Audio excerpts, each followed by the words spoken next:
Բարև ձեզ, Եվրախորհրդարանի տաղավարում Armen Press-ն այսօր հյուրընկալել է Սլովակիան ներկայացնող Եվրապատգամավոր Հայաստանի հարցերով զեկուցող Miriam Lexman-ին։ Good afternoon. Բարև ձեզ Տիկին Lexman, շնորհակալություն մեզ միանալու համար։ Miss Lexman, Եվրոպական խորհրդարանը հաճախ հստակ աջակցություն է հայտնել Հայաստանի եվրոպական ձգտումներին։ Ինչ կոնկրետ քայլ պետք է Հայաստանը իրատեսորեն սպասի ԵՄ-ից առաջիկա 6-ից 12 ամիսների ընթացքում։ 6 to 12 months. I mean, it's not up to the EU to fulfill that criteria. Of course, the European Union is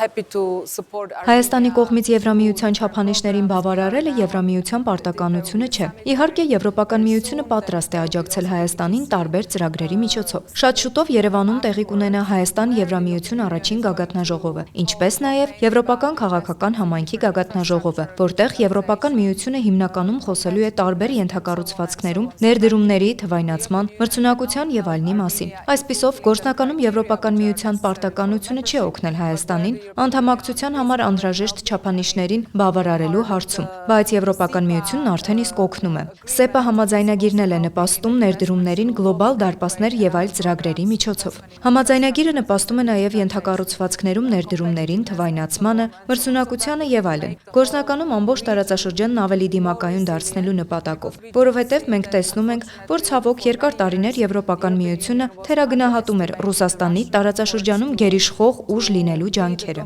Մեզ համար չափազանց կարևոր է նաև ենթակառուցվածքային ծրագրերի միջոցով աջակցել այն երկրներին, որոնք իրենց ապագան տեսնում են Եվրոպական միության մեջ։ Եվրոպական միությունը հետևում է նաև հարևանների հետ Հայաստանի հարաբերություններին, հատկապես Ադրբեջանի եւ Թուրքիայի հետ հարաբերություններին, որովհետեւ Ադրբեջանն ու Թուրքիան նույնպես որոշակի մակարդակով Եվրոպական միության գործընկերներ են, եւ շատ կարեւոր է, որ մենք աջակցենք նաև այն քայլերին, որոնք տանում են այդ երկրների միջև ավելի լավ հարաբերությունների ստեղծմանը։ Վերջի վերջո Եվրոպական միությունը ձևավորվել է երկու չափազանց ողբերգական պատերազմներից հետո, երբ տնտեսական համագործակցության ենթակառուցվածքների, ինչպես նաև քաղաքացիների միջև կապերի կառուցման միջոցով ձևավորվեցին ներկայիս Եվրոպական միության հիմքերը, հիմնական հենասյուները։ Գործնականում երկրները միմյանց դեմ պատերազմից հետո կարողացան վերադառնալ եւ զարգացնել գործընկերություններ, ծրագրեր, տնտեսական համագործակցություն։ To develop partnerships, programs, economic cooperation through mainly economic cooperation, the current project was developed. And for you, Երբ Բրյուսելն ասում է, որ աջակցում է Հայաստանի եվրոպական ուղուն, գործնականում դա ինչ պետք է նշանակի՝ վիզաների ազատականացում, ավելի ուժեղ անվտանգային համագործակցություն, ավելի խորը տնտեսական ինտեգրացիա, թե ավելի հստակ քաղաքական ճանապարհային քարտեզ։ Well, I mean, of course, all of this, and in all of these Armenia. Դե իհարկե այդ ամենը, եւ այս ամենում Հայաստանը պետք է դեր խաղա, որովհետեւ սա ոչ թե մեր, այլ Հայաստանի տնային աշխատանքն է։ Դուք նշեցիք օրինակ վիզաների ազատականացումը։ Իհարկե կան որոշ չափանիշներ։ Երբ այդ չափանիշները կատարվեն, Եվրոպական միությունը կարող է հետագա քայլեր անել դեպի վիզաների ազատականացում։ Հայաստանի համար դեռևս ես կասեի բարդ չափանիշներից մեկը սահմանների պաշտպանությունն է։ Եվ ես դա հասկանում եմ, որովհետեւ մենք գիտենք, որ պատմականորեն սա հայերի ձեռքում չի եղել։ Ուստի շատ կարևոր է, որ Հայաստանը ձեռնարկի բոլոր անհրաժեշտ քայլերը, որպեսզի սահմաններն իսկապես պաշտպանված լինեն, որպեսզի Եվրոպական միությունն էլ կարողանա առաջ շարժվել վիզաների ազատականացման քայլերով։ The European Union can proceed with the visa liberalization steps. yes. On the issue Բաքվում պահվող հայ գերիների հարցում կարծում եք, որ Ադրբեջանի հետ ԵՄ ներգրավվածությունը պետք է պայմանավորվի նրանց ազատ արձակմամբ, թե եթե ոչ, ապա ինչ լծակներ է ԵՄ-ն պատրաստ կիրառել։ The European Union, of course, it's very difficult to say in what way these people can be freed as soon as possible, and of course it's my interest. Եվրոպական միության համար իհարկե շատ դժվար է ասել, թե ինչ կերպ կարող են այս մարդիկ հնարավորինս շուտ ազատ արձակվել։ Եվ իհարկե, որպես Հայաստանի հարցով զեկուցող, իմ շահերից է բխում, որ մենք ստեղծենք եւ կիրառենք անհրաժեշտ ճնշումը։ Կանոնավոր կերպով մենք պահանջ ենք ներկայացնում Եվրոպական հանձնաժողովին զբաղվելու այս հարցով, որովհետեւ ինչպես դուք էլ ասացիք, ակնհայտ է, որ մենք նաեւ լծակներ ունենք Ադրբեջանի նկատմամբ։ Այս իմաստով շատ կարևոր է, որ Եվրոպական միությունն օգտագործի իր լծակներն այդ մարդկանց հնարավորինս շուտ ազատ արձակելու համար։ Մենք նաև սա համակարգում ենք Հայաստանի կառավարության հետ, որովհետև տեսնում ենք, որ սա նաև կառավարության համար մտահոգության մեծ առարկա է, եւ փորձում ենք համատեղ ճնշում գործադրել ադրբեջանական կողմի վրա, որպեսզի բանտարկյալներն ազատ արձակվեն։ High concern also of the government, and we are trying to jointly assert the pressure on our Azerbaijani side that these people will be freed. Because in the end of the day, European Parliament has Եվրոպական խորհրդարանը Հայաստանի հարցում հաճախ ավելի կոշտ եւ հստակ դիրքորոշում է ունեցել, քան ԵՄ մյուս կառույցները։ Այսօր հիմնական տարբերությունը որտեղ եք տեսնում խորհրդարանի եւ հանձնաժողովի միջև, խորհրդարանի եւ խորհրդի միջև, թե հենց ասենք անդամ պետությունների միջև, որովհետեւ մի անջր պետք է այս կառույցների միջև եւ տպավորությունն այնպիսինն է, որ Եվրախորհրդարանի որոշումներին ականջալուր չեն լինում։ been other institutions to implement. Դուք նկատի ունեք քաղաքական բանտարկյալների ազատ արձակումը։ Ոչ միայն, քանի որ առհասարակ ԵՄ կեցվածն ավելի հստակ եւ պահանջող է, քան մյուս կառույցներինը։ Well,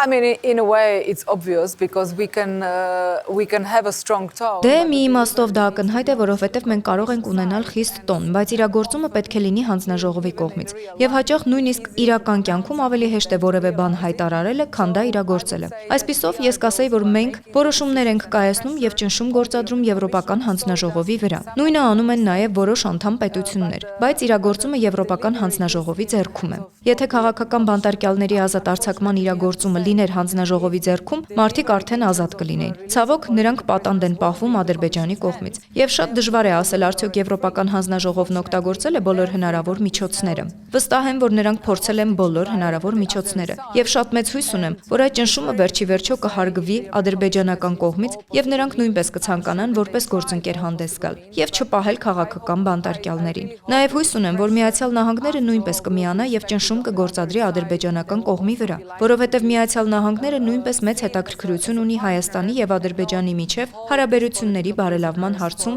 TRIP նախագծի միջոցով։ Կարծում եմ, որ սա պետք է դրա մի մասը լինի։ Այսպիսով Եմեն եւ Միացյալ Նահանգները պետք է համատեղ ճնշում գործադրեն մյուս կողմի վրա, որպեսզի բանտարկյալները հնարավորինս շուտ ազատ արձակվեն։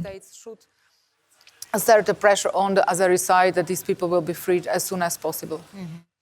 Ahead of Armenia's upcoming Հայաստանի առաջիկա ընտրություններից առաջ ի՞նչն եք համարում ժողովրդավարության համար հիմնական ռիսկերը եւ ԵՄ-ի ինչպիսի աջակցությունը կարող է տեղում ամենամեծ ազդեցությունն ունենալ։ On the ground.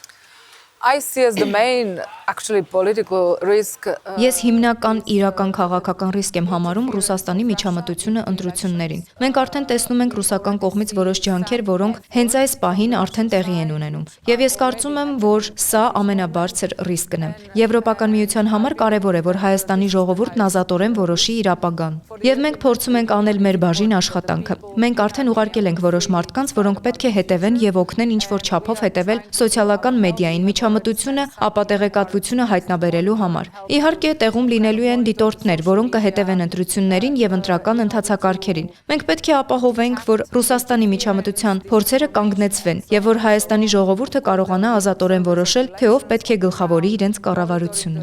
Last but not least, Առաջիկա ԵՄ Հայաստան գագաթնաժողովից առաջ ո՞րն է այն մեկ կոնկրետ որոշումը կամ արդյունքը, որ պետք է ապահովվի, որպեսզի Հայաստանի քաղաքացիները զգան, որ ԵՄ աջակցությունը վստահելի է եւ ոչ միայն հռետորաբանություն։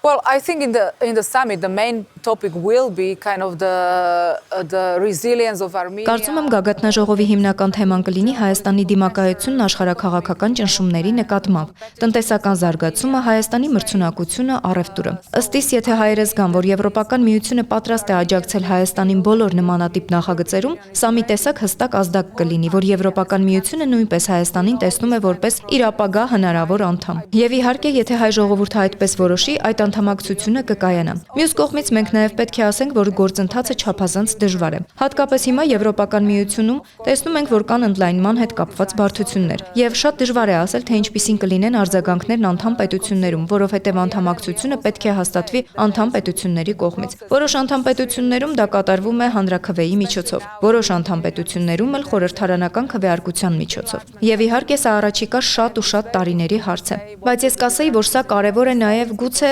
որպես տնային աշխատանք Եվրոպական միության եւ մեր ապագայի համար։ Մի քանի օր առաջ եղել եմ Հյուսիսային Մակեդոնիայում եւ մենք այնտեղ քննարկում էինք, որ ցավոք հոգնածության եւ աշխարհաքաղաքական ցնցումների պատճառով Եվրոպական միությունը գուցե թույլատրում է պետությունների վրա ճնշումը, շարունակելու անդամակցության համար անհրաժեշտ տարբեր քայլերը։ Կարծում եմ Եվրոպական միությունը պետք է ինչ-որ կերպ ստեղծի հստակ միջնաժամկետ ձեռքբերումներ այս երկրների համար, որպեսզի այդ երկրները զգան, որ իրենք ավելի մեծ ընտանիքի մաս են կազմում։ Եվրոպական քաղաքական համայնքի գագաթնաժողովը, որը տեղի է ունենալու Հայաստանում, ցույց է տալիս, որ Եվրոպական միությունն իր հարավային եւ արևելյան հարևանության հետ միասին փորձում է համակարգել աշխատանքները, որովհետեւ արդեն հիմա այդ երկրներին տեսնում է որպես կարևոր գործընկերներ աշխարհաքաղաքական ցնցումներին դիմակայելու համար։ Կարծում եմ, սա պետք է շատ հստակ հասցեագրվի, որ մեզ համար կարևոր չէ միայն այն, որ մենք պետք է համակարգենք աշխատանքը մեր հարևանների հետ Եվրոպական միության դիմակայունությունն ուժեղացնելու համար, այլ նաև կարևոր է այդ երկրներին հստակ ժեստերով ցույց տալ, որ մենք իրենց վրա հույս ենք դնում։